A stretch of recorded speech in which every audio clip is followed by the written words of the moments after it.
Bonjour à toutes, bonjour à tous. Aujourd'hui, nouvelle vidéo sur la chaîne Le Garage PTS, vidéo qui va concerner une série 3 E91.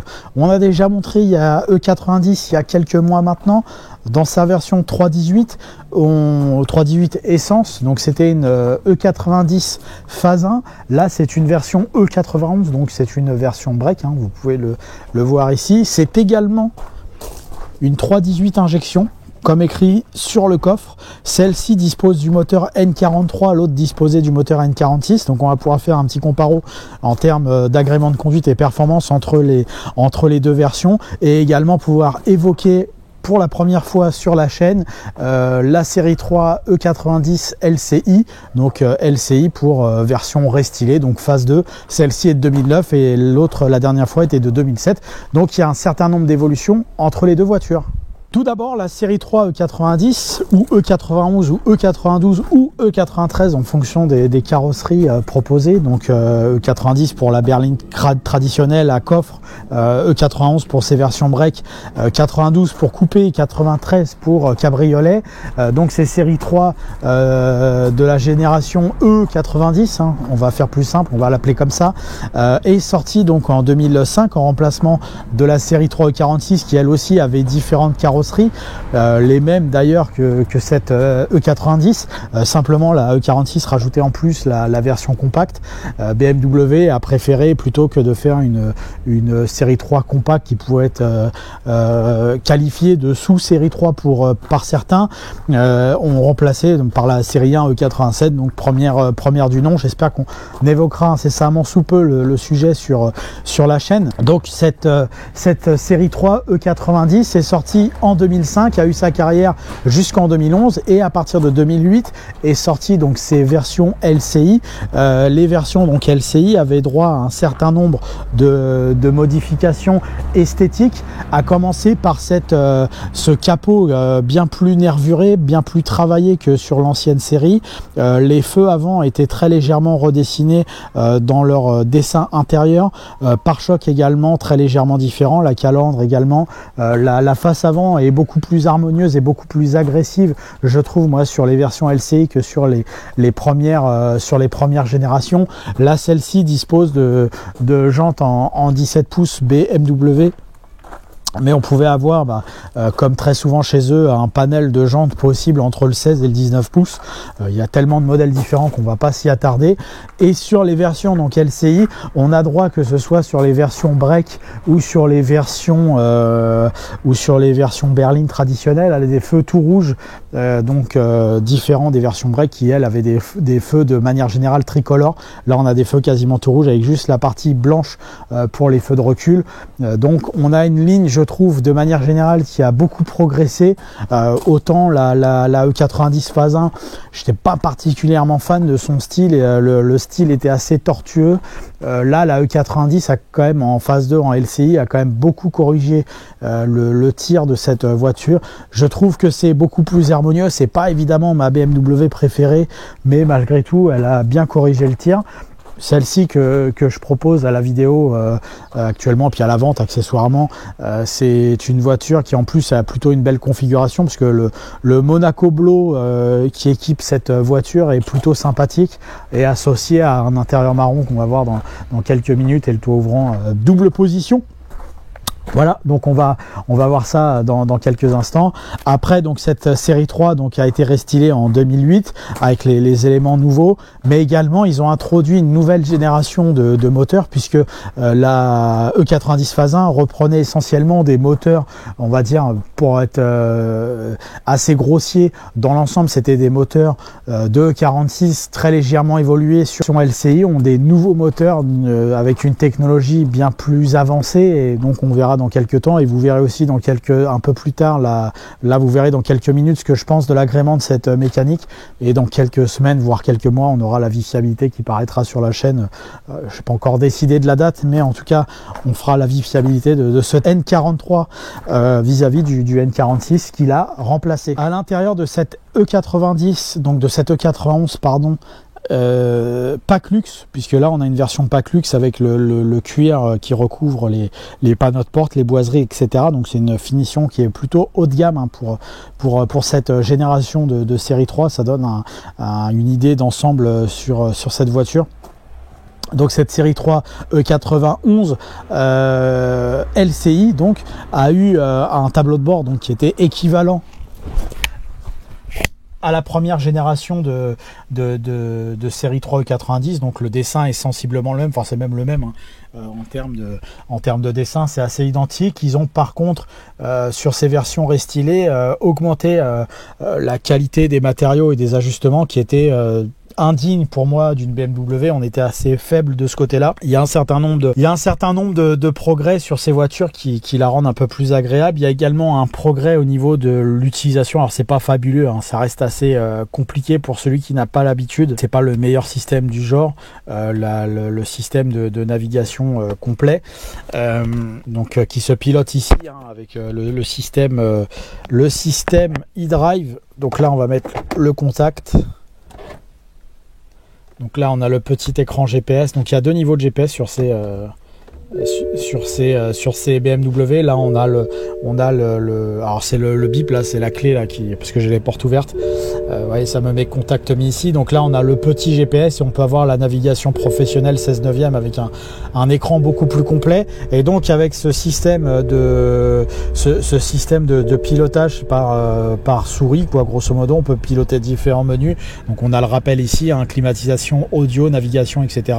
La navigation sur cette voiture-là est assez basique, je dirais. Là, si je mets le sens de la marche de la carte, on peut voir qu'on a un écran coupé en deux avec des couleurs assez claires. Donc bon, on a un GPS qui a 15 ans d'âge aujourd'hui, donc évidemment d'un point de vue graphique est moins joli, et évidemment la navigation professionnelle qui a un deuxième niveau d'option. De mémoire, il devait coûter 3000 € ou pas loin de 3000 sur cette voiture, alors que je crois que là on est plutôt sur un système à 1005 de l'époque hein, en tout cas. Donc du coup on a un GPS simplifié, mais on a quand même un GPS sur cette voiture qui est optionnel. On n'a pas systématiquement ça. D'ailleurs, je trouve que ce tableau de bord qui pour moi n'est loin d'être le plus joli des tableaux de bord de BMW. Moi j'aimais bien les tableaux de bord de BMW qui revenaient bien sur le conducteur. Là ça revient un petit peu, mais ça reste plus droit, plus conventionnel, et je suis moins attiré par ça. Le tableau de bord est beaucoup plus harmonieux dans son dessin, je trouve. Je crois que je l'avais déjà dit sur l'autre vidéo, quand elle a le GPS que quand elle l'a pas, parce que quand elle l'a pas, on a le tableau de bord qui s'arrête là. Voilà, ça fait vraiment une grosse masse en plastoc. C'est pas très joli, alors que là avec l'écran ça coupe un petit peu. Je trouve que c'est plus joli, rien que pour ça. Ça mérite quand même d'avoir l'option GPS sur ces tableaux de bord de série 3. Après le reste, quand on a la climatisation automatique, ça fait plus propre et mieux intégré. Au niveau pareil de l'intégration du CD et des différents boutons, je trouve ça plus joli. Après pour le reste, le compteur n'a pas changé par rapport à une E90 phase 1. On a toujours un compteur traditionnel BMW avec une vitesse et un contour qui est très lisible. On a toujours le petit économètre sur la partie basse. On a toujours l'ordinateur de bord au milieu. On peut voir là ici la consommation de carburant qui est assez mesurée entre guillemets, hein, 7,8 litres au 100 km hein, pour une voiture de ce poids-là avec 2 litres de cylindrée, c'est correct. Et sur la partie en dessous, le compteur de vitesse, on va retrouver donc la jauge à carburant. Donc c'est un compteur traditionnel classique chez BMW. On pourra lui reprocher malgré tout une simplification des manomètres. C'était déjà pas la folie sur les BMW. On n'a jamais eu une tonne de manomètres. Là, on n'a même plus de température d'eau, ce qui est assez embêtant et problématique, je trouve, sur les BMW, en sachant qu'en plus, traditionnellement, les BM ont quelques soucis de refroidissement par moment, surtout sur les 6 cylindres. Et les 6 cylindres ont les mêmes compteurs que ça. Bon, voilà, ces compteurs de 90, ils les ont fait comme ça, c'est rien, etc. Reprennent le même design. Ça aurait mérité un peu plus quand même, je pense. Voilà. Après le reste, on est traditionnel BMW. Hein. Le volant est pas très joli, je trouve, et toutes elles ont ce même volant là. On n'a pas le plus beau volant BMW de l'histoire. Après le reste des commandes est plutôt bien intégré sur cette voiture, et hormis cette navigation un peu compliquée à utiliser dans les premiers temps, après une fois qu'on a repris l'habitude, Bon, on y arrive, mais c'est quand même complexe et peu commode à utiliser. On aurait pu faire beaucoup mieux et tout le monde l'a critiqué à l'époque. Et je le critique aussi. Par contre, ce qui n'est pas critiquable sur cette voiture, comme d'habitude chez BMW, c'est la position de conduite. On est obligé de trouver une position de conduite tout à fait admirable sur cette voiture. On a un habitacle où on a la sensation vraiment d'être dans un cockpit sans être exagérément coincé dans la voiture, si je puis me permettre d'employer cette expression-là. Par exemple, je trouve sur les Peugeot modernes qu'ils ont voulu exagérément rentrer dans le délire du cockpit, alors que ça fait pas du tout ça. Et en plus, bon, bah, c'est pas non plus des Ferrari, quoi, leur voiture, hein. De manière générale, on a des petits moteurs. Alors, là, on a une atmosphère où moi, je me sens toujours bien chez BMW, malgré le fait que j'ai quand même un petit problème, j'ai un petit a priori avec ces tableaux de bord-là, comme je disais tout à l'heure. Par contre, la position de conduite est remarquable. Encore plus quand on a les sièges sport. Là, je les ai pas. Sur cette voiture, j'ai beaucoup d'options, mais j'ai pas toutes les options et il nous manque les sièges sport. Donc là, le petit retour supplémentaire ici qu'on n'a pas sur notre voiture en question. Malgré tout, le siège est tout à fait correct. Le genou ne touche pas, on est confort, on a un peu de moquette qui remonte jusqu'au rond, donc ça me caresse mon mollet qui est actuellement dénudé par les températures. Voilà, après le reste des commandes c'est plutôt bien. Les rétroviseurs sont de grande taille, donc j'ai une bonne rétrovision que ce soit à droite ou à gauche. Le montant de pare-brise me pénalise pas particulièrement. Alors c'est pas parfait, hein, mais on n'est pas sur une voiture des années 80. Les montants sont assez importants, donc il n'y a pas beaucoup d'angle mort. J'ai une sensation de sécurité qui est très bonne dans cette voiture, et évidemment l'apport du toit ouvrant et des sièges en cuir marron apporte quand même beaucoup de choses à cette voiture d'un point de vue de la clarté. Faut pas oublier que 9 fois sur 10 on a des intérieurs noirs. Parfois on a le toit ouvrant, mais 9 fois sur 10 on a des intérieurs noirs, mais j'aurais le même a priori relativement positif avec cette voiture qui aurait un intérieur noir. Mais c'est vrai que cet intérieur marron ajoute quand même beaucoup de cachet à cette voiture. Donc propriétaire de BMW, si vous n'avez jamais eu de 90, vous ne serez pas dépaysé à bord de cette voiture, malgré ce design totalement nouveau pour l'époque. De fait, qui dit break dit famille, hein, évidemment, sur cette voiture. Donc là, on peut voir avec la télécommande que je peux ouvrir mes 4 vitres, ainsi que je peux manœuvrer le toit à distance. Alors, je le manœuvre que sur la première position. Je peux pas aller jusqu'au bout parce qu'on a 2 positions d'ouverture de toit et on peut avoir une deuxième position avec une ouverture encore plus grande, donc je peux pas avoir accès à la deuxième position. Donc là on peut voir qu'on a l'heureux plaisir d'avoir une fenêtre qui s'ouvre complètement. Le dessin de la porte nous offre cette possibilité là, et donc on a une ouverture complète. On a juste ce petit problème avec cette vitre, mais visiblement je ne vais pas être claustrophobe à l'arrière de cette voiture, et donc à l'arrière de cette voiture c'est très important sur un break, puisque qui dit break dit famille, et donc famille, place arrière à utiliser. Oula, je tombe. Comme d'habitude chez BM, je tombe parce qu'il y a la banquette arrière ici qui est assez biscornue sur la partie latérale. Mais une fois que je suis tombé dans ma banquette arrière, je le montre, hein, une fois que je suis tombé dans ma banquette arrière, je suis plutôt bien installé. Mais j'ai la sensation, malgré tout, et ça c'est toujours le cas un peu sur BMW, que cette partie de siège est plus haute que celle-ci. Donc j'ai toujours l'impression de tomber un peu et d'être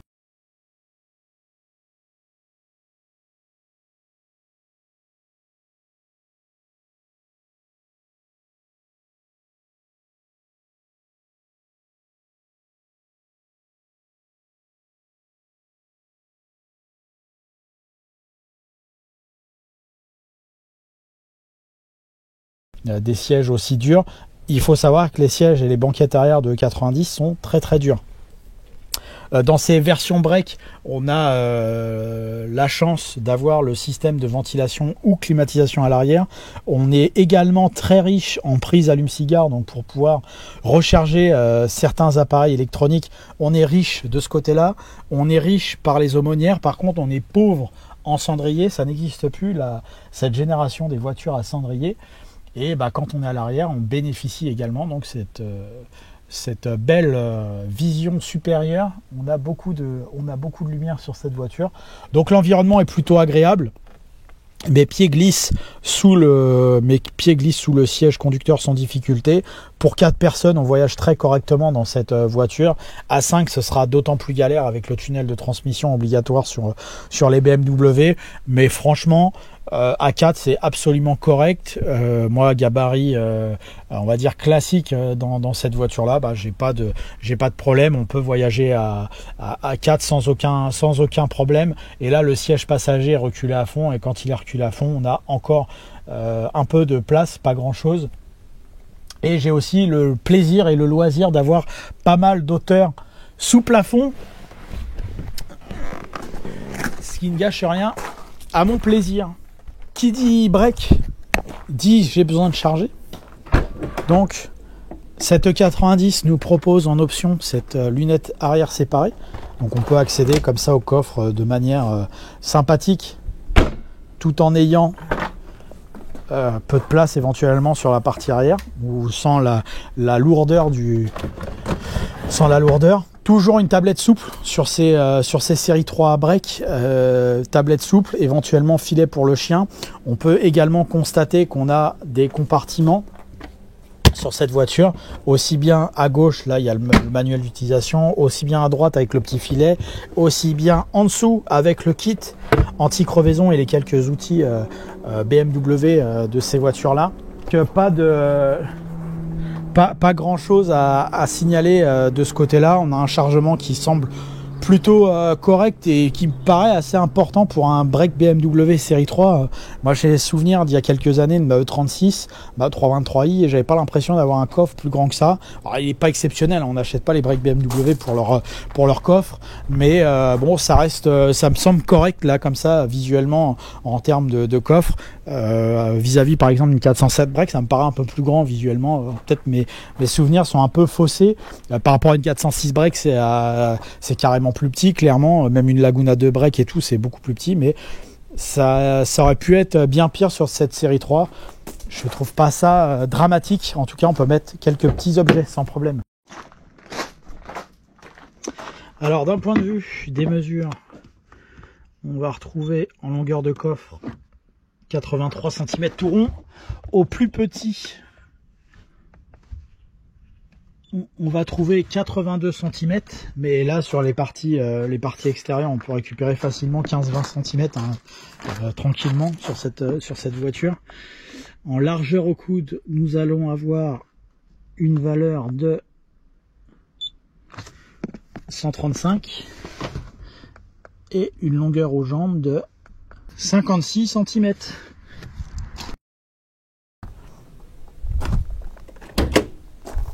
Dernier point, avant d'aller la conduire cette voiture, on va regarder ce qui se passe sous le capot moteur. Et le capot moteur nous offre la joie d'un 4 cylindres en ligne de 2 litres de cylindrée, contrairement à ce que nous dit le logo sur le coffre arrière. C'est bien un 4 cylindres 2 litres, 16 soupapes. Celle-ci, c'est une boîte manuelle à 6 rapports. On peut avoir une boîte automatique à 5 rapports qui ne pose pas de problème dans sa fiabilité. Ce moteur N43,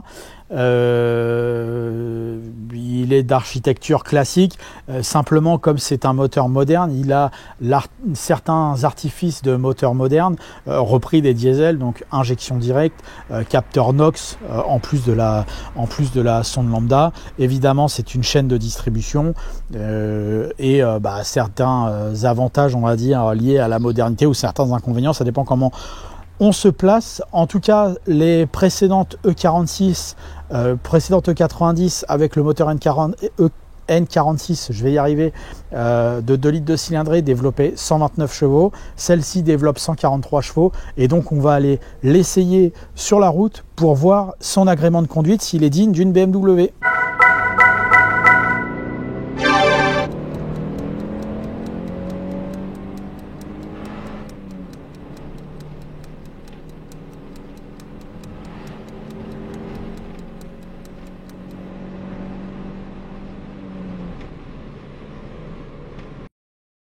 Voici donc au volant de la série 3 E91 LCI 318i Elle est de 2009. Je me souviens plus si j'avais précisé la chose.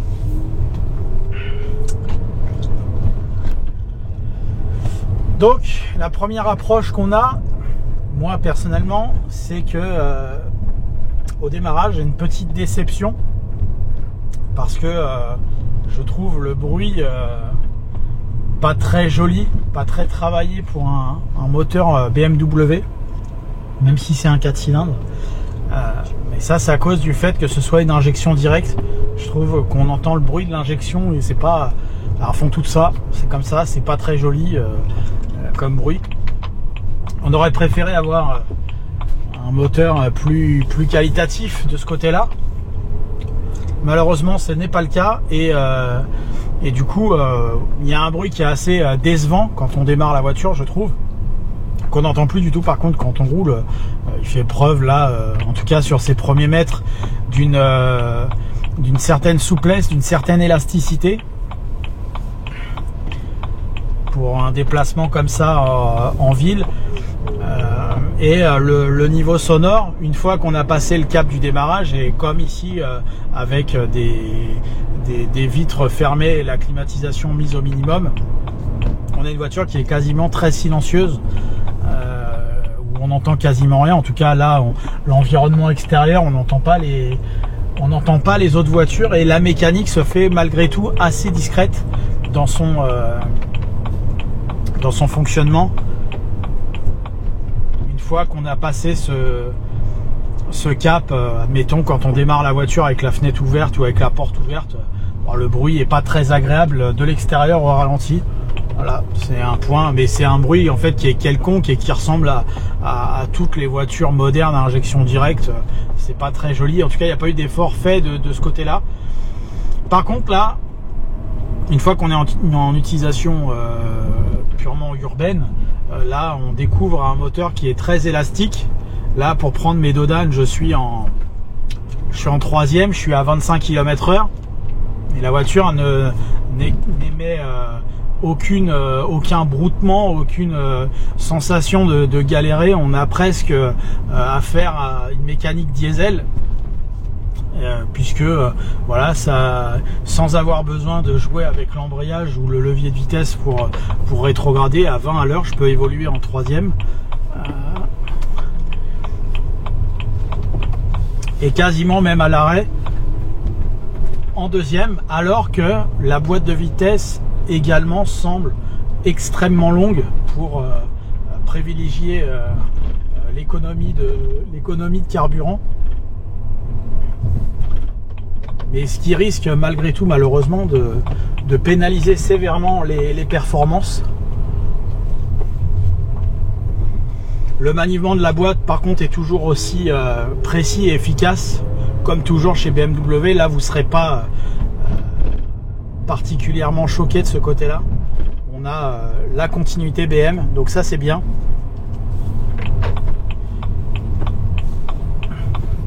Les commandes tombent bien sous la main. La rétrovision, comme je disais tout à l'heure, est bonne.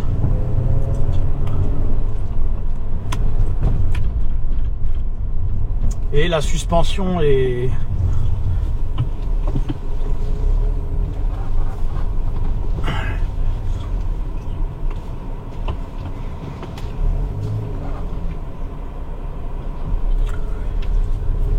Pour certains, merci, ça coûte cher. Voilà.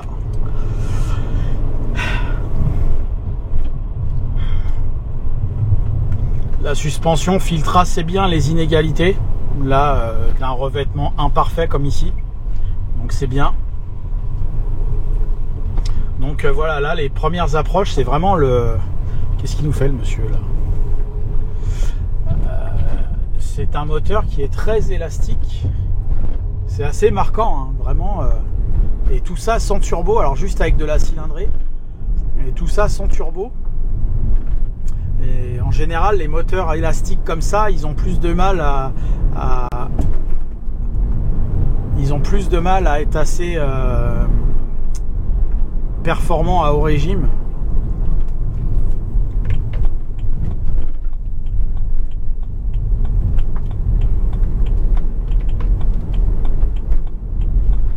va voir là dans 2-3 minutes. Là, on a une accélération à faire en côte pour s'insérer sur l'autoroute, si c'est pas bouché. Évidemment, on a toujours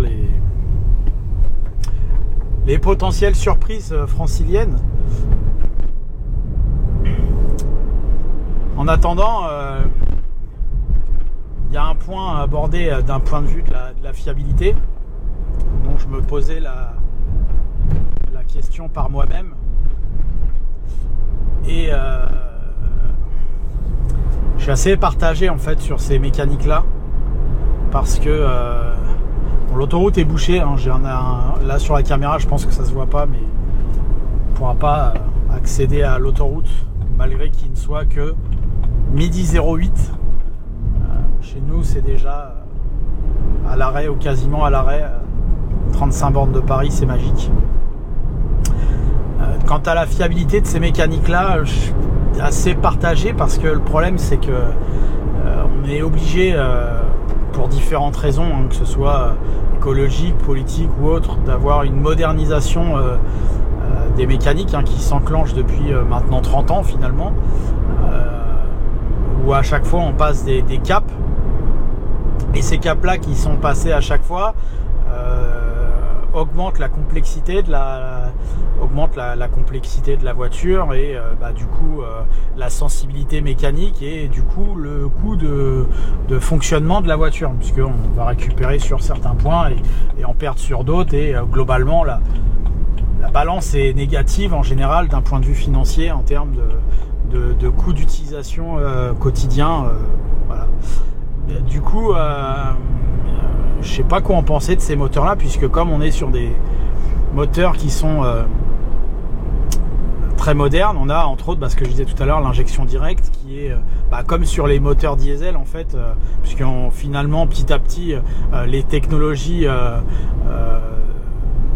qui ont dégradé plus ou moins sensiblement la fiabilité des moteurs diesel par leur rapport technologique, se sont retrouvés au fil des années sur les moteurs essence, et on retrouve les mêmes problématiques sur les moteurs essence qu'on avait sur les moteurs diesel. Et entre autres, les problèmes d'injecteurs sur ces véhicules-là sont assez courants entre guillemets. En tout cas, avant, ils n'existaient pas. Et aujourd'hui, c'est des problèmes qui peuvent intervenir parfois à 100 000 km, parfois à 150 000, des fois ça n'arrive pas.